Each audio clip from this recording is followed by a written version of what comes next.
Hi viewers, welcome to our channel. ప్రస్తుతం మనతో పాటు సీనియర్ జర్నలిస్ట్ దాము బాలా సార్ ఉన్నారు. వారితో మాట్లాడదాం. నమస్కారం సార్. సార్, వైసీపీకి బాలినేని షాక్ ఇచ్చారు. నిన్న రిజైన్ చేసేసి జనసేనలోకి జాయిన్ అయిపోతున్నారని వార్తలు అయితే వినిపిస్తున్నాయి. మరి రిజిగ్నేషన్ గల కారణాలు ఏం చెప్పారు? మరి ఇప్పుడు జనసేనలో జాయిన్ అయిపోయారా, లేకుంటే అవ్వబోతున్నారా? మరి వైసీపీ నుంచి అయితే ఇంకొంతమంది కూడా వెళ్ళే అవకాశాలు అయితే కనిపిస్తున్నాయి. మరి ఈ లెక్కను చూసుకుంటే ఇక్కడ బీఆర్ఎస్ ఖాళీ అయిపోతున్నట్టే, ఇక్కడ వైసీపీ కూడా ఖాళీ అయిపోతుంది అనుకోవచ్చా సార్? బీఆర్ఎస్తో కంపేర్ అయితే ఇప్పుడు చేయలేం, కానీ అక్కడ వైసీపీని ఖాళీ చేయడం అనేది అయితే చంద్రబాబు పవన్ కళ్యాణ్ లక్ష్యము. కానీ అది అంత త్వరగా అయ్యేట్టుగా అయితే ఇప్పటికిప్పుడు కనిపించట్లేదు. ఇంకొంత టైం పట్టే అవకాశం ఉంది. ఎందుకంటే ఇప్పటికిప్పుడు దానికి రెండు కారణాలు. ఒకటి, తెలుగుదేశంలోకి వాళ్ళని చేరితే తెలుగుదేశం కేడర్ కానీ కింది స్థాయి నాయకత్వం కానీ తీవ్ర వ్యతిరేకత వచ్చే అవకాశం ఉంది. ఫర్ ఎగ్జాంపుల్, చీరాల పోతుల సురేష్ భార్య పోతుల సునీత, ఆమె ఎమ్మెల్సీగా ఉండి వైసీపీకి రిజైన్ చేసింది. తెలుగుదేశంలో వచ్చి మళ్ళీ ఎమ్మెల్సీ అవుదాం అనుకుంది. కానీ లోకల్ కేడర్లో విపరీతంగా వ్యతిరేకత వచ్చింది. ధర్నాలు రాస్తారోకలు చేసి పెండింగ్లో పెట్టారు. అట్లా చాలామంది వైసీపీ నుంచి వచ్చినా కూడా తెలుగుదేశంలో చేర్చుకోవడం చంద్రబాబు కష్టం. రెండోది, వైసీపీ నుంచి చేర్చుకోవాలంటే వాళ్ళకేవో పదవులు ఇవ్వాలి. పదవులు ఇస్తే ఆల్రెడీ ఇక్కడ పోటీ ఉంది. కూటమిలో బీజేపీ ఆల్రెడీ అలకలో ఉంది. జనసేన తాము 10 ఏళ్ళుగా పనిచేస్తున్నాం, మాకు పదవులు ఏమి లేవని వాళ్ళు బాధల్లో ఉన్నారు. సో ఉన్న పదవులు తక్కువ, 3 పార్టీలు పంచుకోవాలి. తెలుగుదేశంలోనే 135 సీట్లు వచ్చాయి కాబట్టి 135 మంది ఎమ్మెల్యేలు వాళ్ళు ఆశిస్తారు పదవులు. వాళ్ళ చుట్టూ ఉన్న నాయకులు ఆశిస్తారు. మనం చూసాం, మొన్న కూడా చెప్పుకున్నాం రఘురామకృష్ణరాజు పరిస్థితి.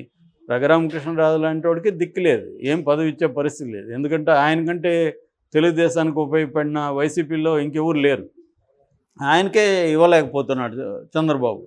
సో ఇప్పుడు వీళ్ళకి ఎవరికి ఇవ్వగలడు? అందుకని అందరూ కూడా వచ్చే పరిస్థితి లేదు. ఇక్కడంటే వేరు. ఇక్కడ రేవంత్ రెడ్డి అతి పనిగా ఫోకస్ చేసి పట్టుకు లాగగలుగుతున్నాడు.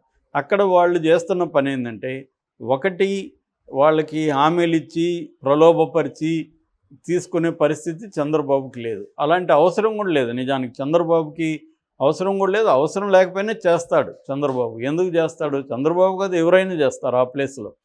ఎందుకు చేస్తారంటే, ప్రతిపక్ష పార్టీల్ని నిర్వీర్యం చేసి పొలిటికల్గా చంపేసి తాము సర్వైవ్ అవ్వాలనేది ప్రతి పొలిటికల్ పార్టీ ఇవాళ ఇండియాలో అదే పని చేస్తుంది. ఇది మోడీ దీన్ని హైట్స్కి తీసుకుపోయాడు. ప్రతిపక్ష పార్టీలను ఎలా చంపేయాలనేది మోడీ అండ్ బీజేపీ వేసినన్ని స్ట్రాటజీలు ఇప్పటివరకు చరిత్రలో, ఇండియన్ హిస్టరీలో ఎవరు వేయలేదు. అన్ని రకాల ఇప్పుడు కొత్తగా వచ్చిన 1 నేషన్ 1 ఎలక్షన్ అనే కాన్సెప్ట్ కూడా ప్రతిపక్షాలని, ముఖ్యంగా రీజనల్ పార్టీలని నేలమట్టం చేసే స్ట్రాటజీ తప్ప ఇంకొకటి కాదు. దాంట్లో ఎన్ని ఉపయోగాలు ఉన్నాయనేది పక్కన పెడితే అది క్లియర్గా ప్రతిపక్షాలని, ముఖ్యంగా రీజనల్ పార్టీలని కంప్లీట్గా దెబ్బతీసే స్కీమ్ అది. అది ఎవరు ఒప్పుకోరని వాళ్ళకు కూడా తెలుసు. కానీ వాళ్ళు చర్చకు పెట్టి దాన్ని డైవర్ట్ చేసి చేయడానికే అది తీసుకొచ్చారు. కొన్ని మన తెలుగుదేశం కావచ్చు, బీఆర్ఎస్ కావచ్చు, వైసీపీ కావచ్చు, ఇలాంటి పార్టీలు వాళ్ళకి ఇష్టం లేకపోయినా ఒప్పుకుంటున్నారు. ఎందుకు మోడీతో గొడవ ఎందుకులే అని. నిజానికి బీఆర్ఎస్ అది ఒప్పుకునింది. జగన్ గతంలో కూడా 1 నేషన్ 1 ఎలక్షన్ నేను రెడీ అన్నాడు, చంద్రబాబు రెడీ అన్నారు. వీళ్ళందరూ ఒప్పుకుంటున్నారు. అంటే భయపెట్టి ఒప్పించి దాన్ని తీసుకురావాలనేది మోడీ ప్లాన్. అదేవిధంగా చంద్రబాబు పవన్ కళ్యాణ్కి కూడా వైసీపీని, జగన్ని రాజకీయంగా సమాజ్ చేసేయాలనేది వీళ్ళ ప్లాన్. అందుకని వైసీపీలో ఉండే నాయకత్వాన్ని అంతా లాగాలి. అక్కడ వైసీపీలో 11 మంది ఎమ్మెల్యేలు, 11 రాజ్యసభ సభ్యులు, 4 ఎంపీలు, దాదాపు 40 మంది వీళ్ళు ఎమ్మెల్సీలు, అట్లా కాకుండా జడ్పీ చైర్మన్లు, వీళ్ళందరూ ఉన్నారు. సో ఇప్పటివరకు కొంతవరకు సక్సెస్ ఏమయ్యారంటే, జడ్పీ చైర్మన్ని, ఎంపీపీలని, వీళ్ళని కింది స్థాయిలో లాక్కోవడంలో, కొన్ని రకాల కార్పొరేషన్ని కైవసం చేసుకోవడంలో వాళ్ళకి సక్సెస్ అయ్యారు. రీసెంట్గా ఏలూరు కార్పొరేషన్ కావచ్చు, కడపలో చాలామందిని లాగడం కావచ్చు, ఇలాగా అక్కడ సక్సెస్ అయ్యారు. కానీ పై స్థాయిలో నాయకులు ఇప్పటి వరకు పెద్ద స్థాయిలో జాయిన్ అవ్వట్లేదు. దానికి ఒక కారణం బీజేపీ కానీ, తెలుగుదేశం కానీ, జనసేన కానీ వాళ్ళని పై స్థాయి వాళ్ళని చేర్చుకునే పరిస్థితి ఇప్పటికిప్పుడు లేదు. కొంత టైం తర్వాత చేర్చుకునే అవకాశం ఉంది. కాబట్టి ఇప్పటికిప్పుడు వైసీపీ ఖాళీ అయిపోతుందని చెప్పలేం. అయితే ఈ చర్చ మళ్ళీ వస్తుంది. ఎందుకు వస్తుందంటే, ఈ అధికారంలో ఉన్న పార్టీలు 2 రకాల స్ట్రాటజీలను ఉపయోగిస్తాయి ప్రతిపక్షంలో ఉండే వాళ్ళని తమ పార్టీలకు లాక్కోవడానికి. అది పాత పద్ధతే, క్యారెట్ అండ్ స్టిక్. నేను అనేకసార్లు చెప్పాను. ఒకటి భయభ్రాంతం చేయడం, 2 వాళ్ళకి ప్రలోభాలు పెట్టడం, డబ్బులో పదవో ఆస్తి ఇవ్వడం. మొదటి స్టెప్ ఏంటంటే ఎప్పుడు కూడా ఓన్లీ భయపెట్టే చేర్చుకోవడం అనేది సక్సెస్ కాదు. ప్రలోభాలు పెట్టడమే ఎప్పటికైనా సక్సెస్ అవుతుంది. కానీ అది అన్ని పదవులు ఇవ్వలేరు కాబట్టి భయపెడతారు. ఇప్పుడు ఫర్ ఎగ్జాంపుల్ ఇక్కడ బీఆర్ఎస్లో 10 మంది ఎమ్మెల్యేలని, 6 మంది ఎమ్మెల్సీలని, కొంతమంది నాయకుల్ని కాంగ్రెస్లోకి చేర్చుకున్నారు. మిగతా వాళ్ళది కొద్దిగా పెండింగ్లో పడింది. ఎందుకంటే హైకోర్టు ఒకటి 4 వారాలు టైం ఇచ్చింది స్పీకర్కి. ఈ పదవి ఈ పార్టీలో ఒక పార్టీలో గెలిచి ఇంకో పార్టీలోకి వెళ్ళిన వాళ్ళని మీ చర్యలు తీసుకుంటారా, మిమ్మల్ని తీసుకోమంటారని. కాబట్టి వీళ్ళు ఆగారు. కానీ ఇక్కడ బీఆర్ఎస్ ఎమ్మెల్యేలు కావచ్చు, బీఆర్ఎస్ నాయకులు నాకు ఏ రకమైన పదవి ఇవ్వకపోయినా పర్వాలేదు, మేము కాంగ్రెస్లోకి వస్తున్నామని రాయబారాలు పంపిస్తున్నారని చెప్తున్నారు. ఎందుకు? మా మీద కేసులు తీసేయండి చాలు అని అడుగుతున్నారు. అంటే వాళ్ళ మీద కేసులు పెట్టి రేవంత్ రెడ్డి వాళ్ళని భయభ్రాంతం చేస్తున్నాడు.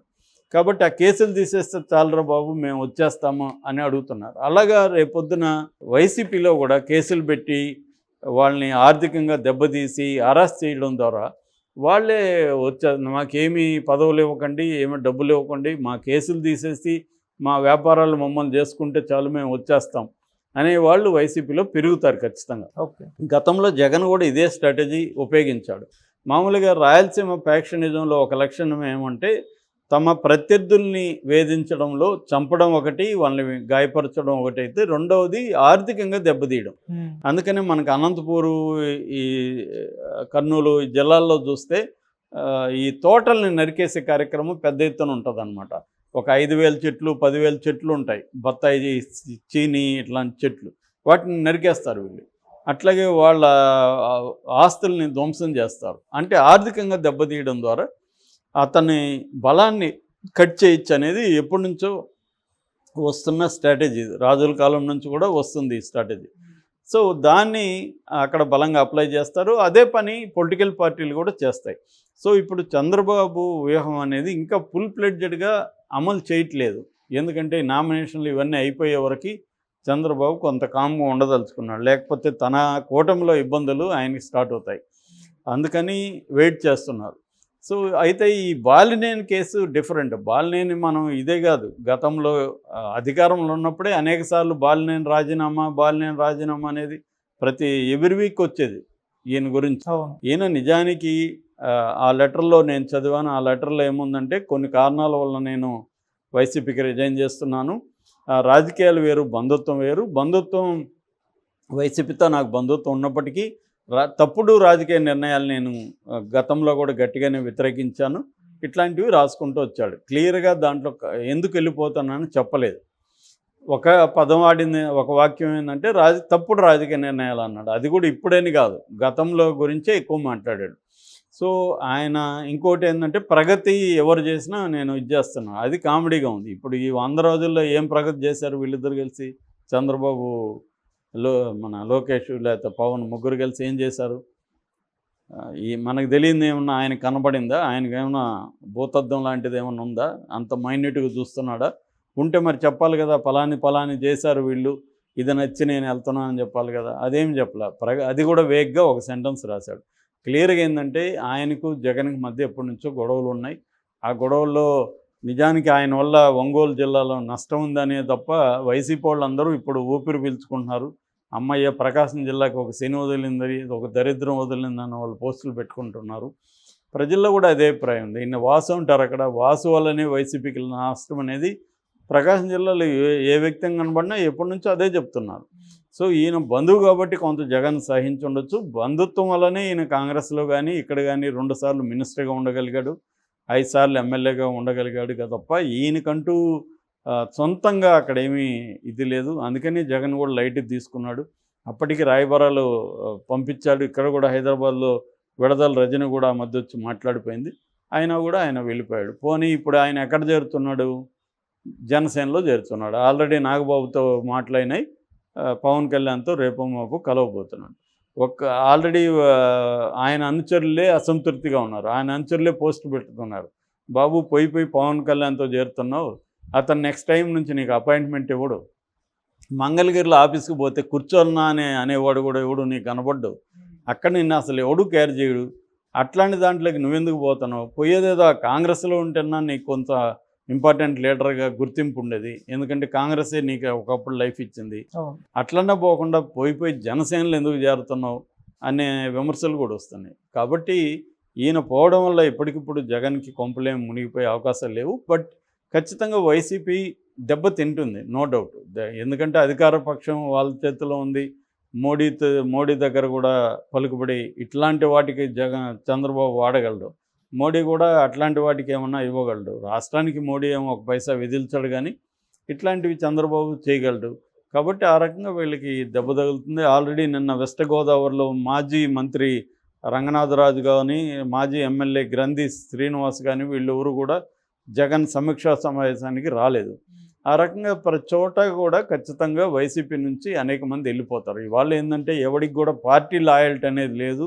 తమ లాయల్టీ తప్ప వేరే ఏ లాయల్టీ లేవు. లాయల్టీ ఉన్నట్టు నటిస్తారు తప్ప ఏమి లేదు. అందుకని అధికార పక్షంలోకి ప్రతిపక్షం నుంచి వెళ్ళిపోయే వాళ్ళు ఎప్పుడూ ఉంటారు. అది ప్లాన్డ్గా కూడా అధికార పక్షం చేస్తుంది. ఆ రకంగా జగన్ మళ్ళీ నిర్మించుకోవాలి, అతను ప్రూవ్ చేసుకోవాలి. ఎవ్రీ టైము ఏ రాజకీయ నాయకుడైనా ప్రూవ్ చేసుకోవాలి. ప్రూవ్ చేసుకోలేని శక్తి సామర్థ్యాలు లేనప్పుడు